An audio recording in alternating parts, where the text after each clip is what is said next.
So I'm joined today by Julie Harvey from Discount Tire, who was talked up a lot by Peggy Winton, the CEO Our of poster AIIM, girl. our poster child. And we thought it'd be fun to bring it together and have a quick conversation about kind of turning data and records management and that on its head and making it more about the employee experience. So, welcome. Thanks for joining me. Always fun.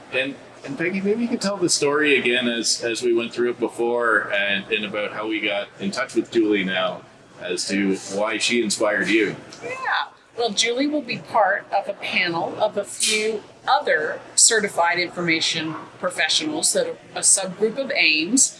We really call you all the creme de la creme because you mastered this practice. And in talking with Julie and a few others about the results of our latest research, AIIM regularly conducts research, we just found some amazing things that, the intelligent information management practice has never been more important, but not for the reasons that most in our industry espouse. It's not about compliance, it's not about risk, it's about the higher order goals of an organization.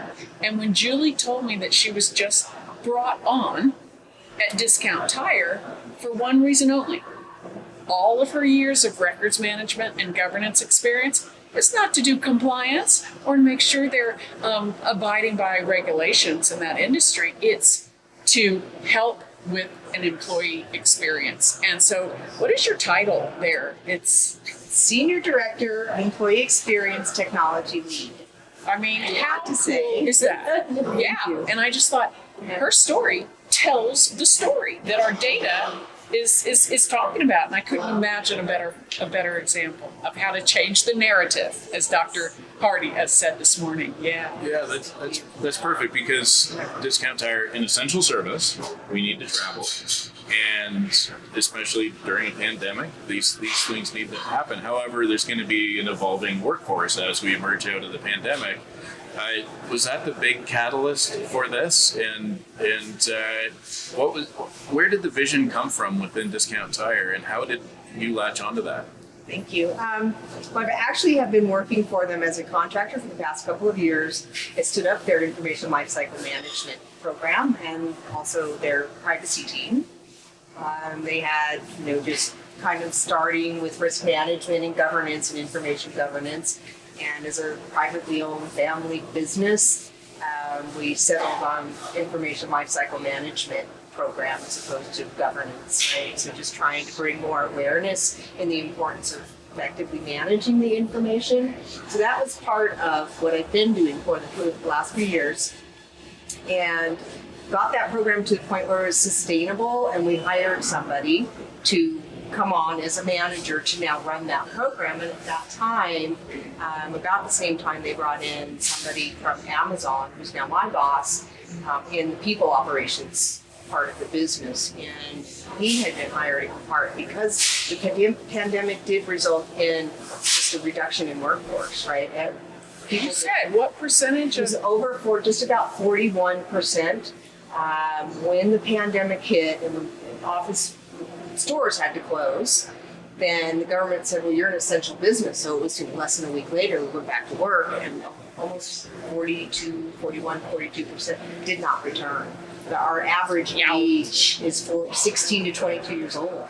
We lost 40% of our workforce. And this is proprietary skill. You have to know how to service tires. There's going to be information tracking associated with that. It requires training as well. It's a safety factor. There's huge compliance risk if you don't train these people. So that's a huge gap. And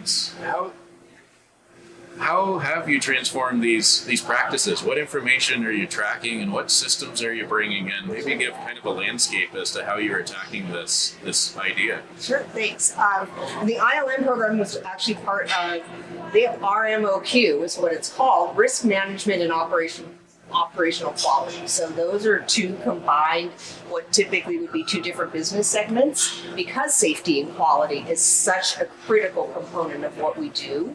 So we married those two long ago. They had done that. So as with the pandemic, trying to be more diligent about the training programs, because tire technicians have to go through a rather rigorous, there's about 8 different training modules, and we use SAP success factors for their, they have to sit in and do live training videos, and then they have to go over and do the hands-on in a test kind of environment. And then they also have mentors assigned to them. But part of what we were doing with the data is better understanding how long does it take them to get through those training modules, because they have to be certified before they can move on to the next thing, before they can move on to the next thing. Again, tracking that and having that insight, marrying that to our Chronos data, which is the timekeeping when they punch in to go to work. So because people don't work full time, right? Some of them might only work 4 hours or they work 8 hours. How long does it take them to get through the 142 hours of training before they are a certified technician that they can go out and make changes? Tires and cars today are very different than what they used to be, right? And each tire is different. So being able to ensure that quality and that safety and that rigor in their training program was the data that we were capturing. This is another sub-theme that I was actually surprised at running through this conference. The whole definition of risk, again, nothing to do with risk of non-compliance or even risk of cybersecurity, risk of a loss of integrity. Yes. Because a lot of that information, those documents, are people's lives are at stake. We're going to hear that over the next few hours and days. So, yeah. Absolutely. Yeah, the reputational risk is Yes. massive associated with this thing. Everybody knows that accidents can happen. Everybody knows that tires can fail, and that's okay. But there can't be anything systemically wrong within your business that may allow that to happen. And it comes down to you demonstrating that, because bad things will happen. And as long as you can then come back and then go, Julie, show us the data that demonstrates that we did all of our diligence as best as we can. Got it. That's a lot of pressure on you to do that. Yeah, and I love it. It really is that component. Again, the AIIM program executive sponsor is our chief risk litigation officer, right? So he's experienced what type of cases come about, right? So we capture information from as soon as you pull up into the bay. They used to have a piece of paper, a pad. Now they have iPads, and we can scan and capture your license plate, which we have that information attached even to the DMV and the VIN number, and all that information is part of our database, so we know who you are. We are tracking what we do, the types of service that we provide, all of that information, and that's married also to the employee experience and making sure that that technician does have the proper training and certificates. Again, all of those bits and pieces of the information that we capture from that life cycle, from the customer and as well as the employee, be able to marry that information and provide those, where do we need to improve for all of it. I have a question for you, if I can Yeah. jump in, Absolutely. Jason. When do you think you started really leaning into the business, and not just at Discount Tire, but elsewhere? Leaning into the business and the business that you're in versus a sub-existence as, records and retention schedules and things like that. Do you remember a time in your life that you did that? I do. I do. Very impactful. Good question. Well, it goes back to a very significant event of 9/11. I was working for a technology company for the insurance industry, and we were the DR client or the DR provider for AIIM. And we had, when SaaS was just kind of a new thing, we had to get 1,200 new offices back up and running and back to work rather quickly. In 72 hours, we had all of those offices back up and running. And so I was involved in a lot of that, but that then the transformation, what I call the first revolution, digital revolution, and I went to work for one of my customers to help them go paperless. And that was about the time I joined AIM. Okay. So in 2002, I joined AIM and got my first certificate as a CDIA plus, right? Yeah. And just really understood the capturing digital information and managing that life cycle from that point of capture. Grit, increasing the value, minimizing the risk. That's really was that huge moment, obviously, for me. And just really saw the difference. We also, even at that time, had hybrid workforce. So people could work remotely. We had a couple people that lived far away and had a big commute. So we implemented a Citrix server, and we had people working a couple days a week from home. And I could see the work-life quality balance. And it was somewhat selfish, personally, a single mom with 2 kids. I'm like, I only want to come to the office 3 days a week.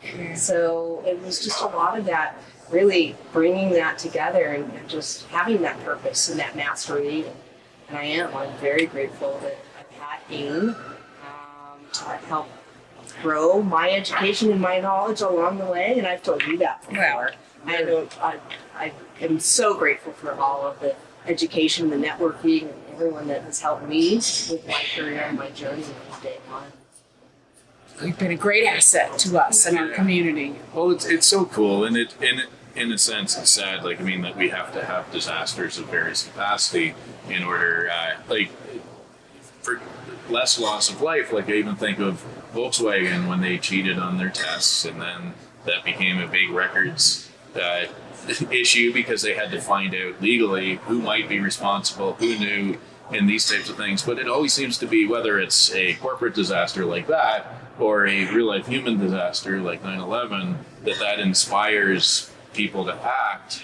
But I think it's like with Discount Tire, I wonder if it's the fact that it is a privately owned family business. There's probably a culture that they want to maintain too of high quality, and that it's probably less likely to cheat, like maybe like a more faceless public company than others. Would you say that there might be something to that in some organizations, that they want to make this a cultural change beyond just a compliance change or a reputational change?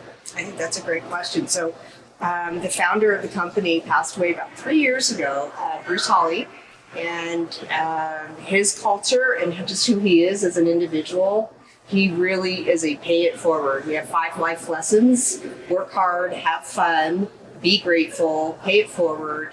And I usually rattle them off without thinking. And what is the 5th one? Be good to yourself. Be grateful, right? Yeah.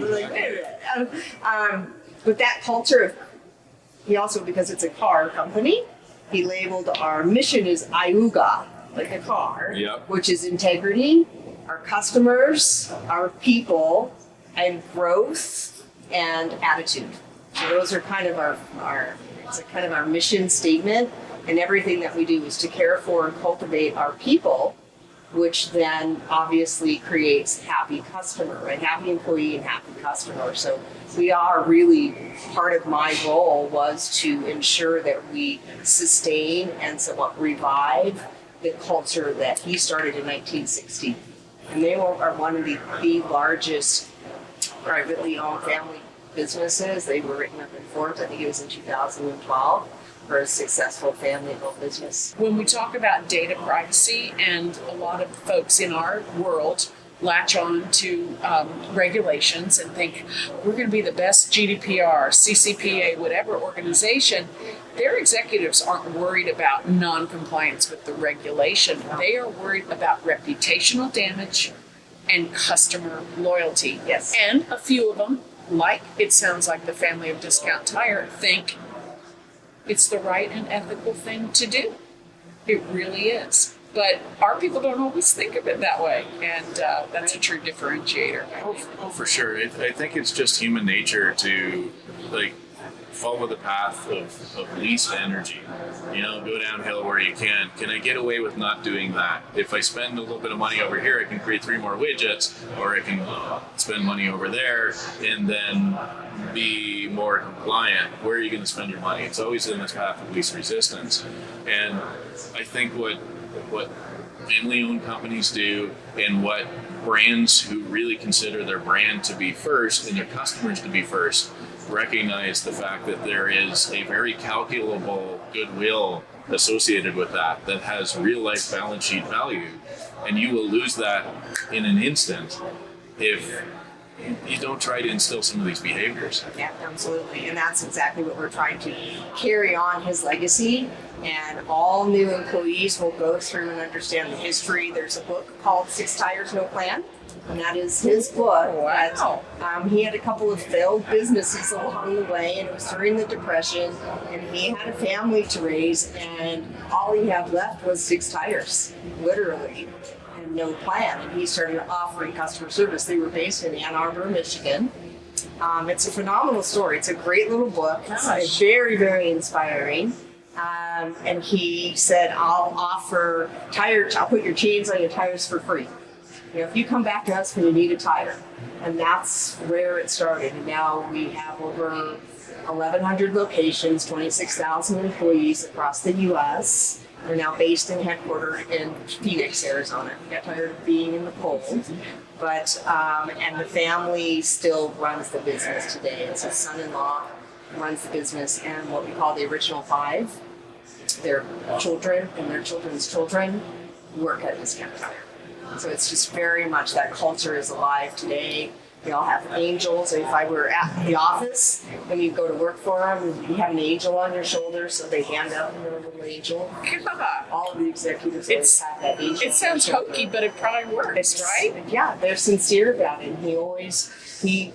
Everyone that ever met him, even as they became, billion-dollar, multi-billion-dollar organization, he was just a warm, genuine person that everybody wanted to know and wanted to work for. I'm glad that you brought up the culture thing, because that's the other advice that AIM gives to our governance and records management experts is latch yourself onto whatever that corporate initiative is. And Discount Tires is not alone. Last year, one of our CIPs said, we said that we would be the most customer-centric in our whole sector. And this individual found a way to say, how are my information management activities and capabilities going to completely align to that? And she got more impactful projects as a result. So it is a huge driver. It is, because you do, as governance, right? You want to come in, we're risk management, governance people, and if you do not align to the culture and you're trying to be something completely different than the organization, you will not succeed. And we certainly have tried that, different approaches, but we spent 10 years, or 2 years rather, just aligning and building relationships across the different business segments and getting to know what they needed, right? It was much like Dr. I can't think of her last name. Hardy. Hardy, thank you, Dr. Hardy, this morning saying, understand their pain points, sit down and have coffee with them, know what they need and how you can provide service to them. So they are our customers. Right? The risk and minimization of the risk comes with it. That's just an added benefit to what you're doing if you really are focusing on the corporate strategy and how can I get them the right information at the right time, what information do they find valuable, and really just kind of follow that same line and be able to deliver that. So now we're doing some fun stuff, and we're doing employee journaling, journal mapping, and really understand the employee's journey, and making sure that we can ensure that the tire technicians have a great experience along the way throughout their training. Eventually, they can become the career path for them is to become a store manager. Store managers make very good money. They get a percentage of the profitability of their stores. It is quite a career path for many of them. Wow. And you said a lot of these start out at 14 years old or 16. Yeah. So we hire a lot of high school kids part-time. And some kids, it's an evolution now. More young kids aren't all going to college anymore, right? Sure. And this gives them that opportunity. And if they want to go to college, we have scholarship programs for them. And many of the people that are in the executive building today started out as tire technicians. Wow, that's so exciting. Well, and I'm so pleased that I'm so pleased that you're sharing the story here at AIM. Yeah. Because I get the sense that when people get their library sciences degree, they don't know that their job is going to be business transformation. They don't understand that their job is going to be to understand fully the mission statement of the organization and how that affects the brand reputation. So I feel like it's the responsibility of people like yourself who have the hypothesis and are executing on it. And certainly, Peggy, thank you for transforming AIM to align with that, because it's something that it's something new and interesting that maybe people didn't know that they needed. Well, isn't it more exciting and fun to be part of your company mission, the business that you're in? Mark Patrick, a longtime AIM member, tells the old story that when John F. Kennedy went to NASA before any of the moon missions, and in his gregarious and charismatic way, he was meeting everybody. And there's little Joe, the janitor. And the president walks up and says, "Hey, Joe, do you like working here?" "I sure do, Mr. President." "What is it that you do here, Joe?" And he says, "I helped put a man on the moon." Yeah. And, that's what it's about. It's Yeah. not, "Oh, would you like to see my mixture of Clorox and Lysol? Yeah. That's how we get a shiny floor." No. It's the ultimate end game. And I just think that's great. And your story is so aligned with that. Yeah, I'm honored to work for them. As I said, they said, "I think we have a job for you." But, as you're wrapping up this AIIM program, handing that over to somebody new, and I saw the job description and I went, absolutely, this is what I want to do. Focus on improving the employee experience. So it's a lot of fun. Awesome. Well, thank you so much for sharing your story. Thank you, Peggy, for bringing it to our attention and allowing us to capture it here and share it with other people. Thanks. My pleasure. That's what it's all about, right? Community, learning from each other. Thank you. Right.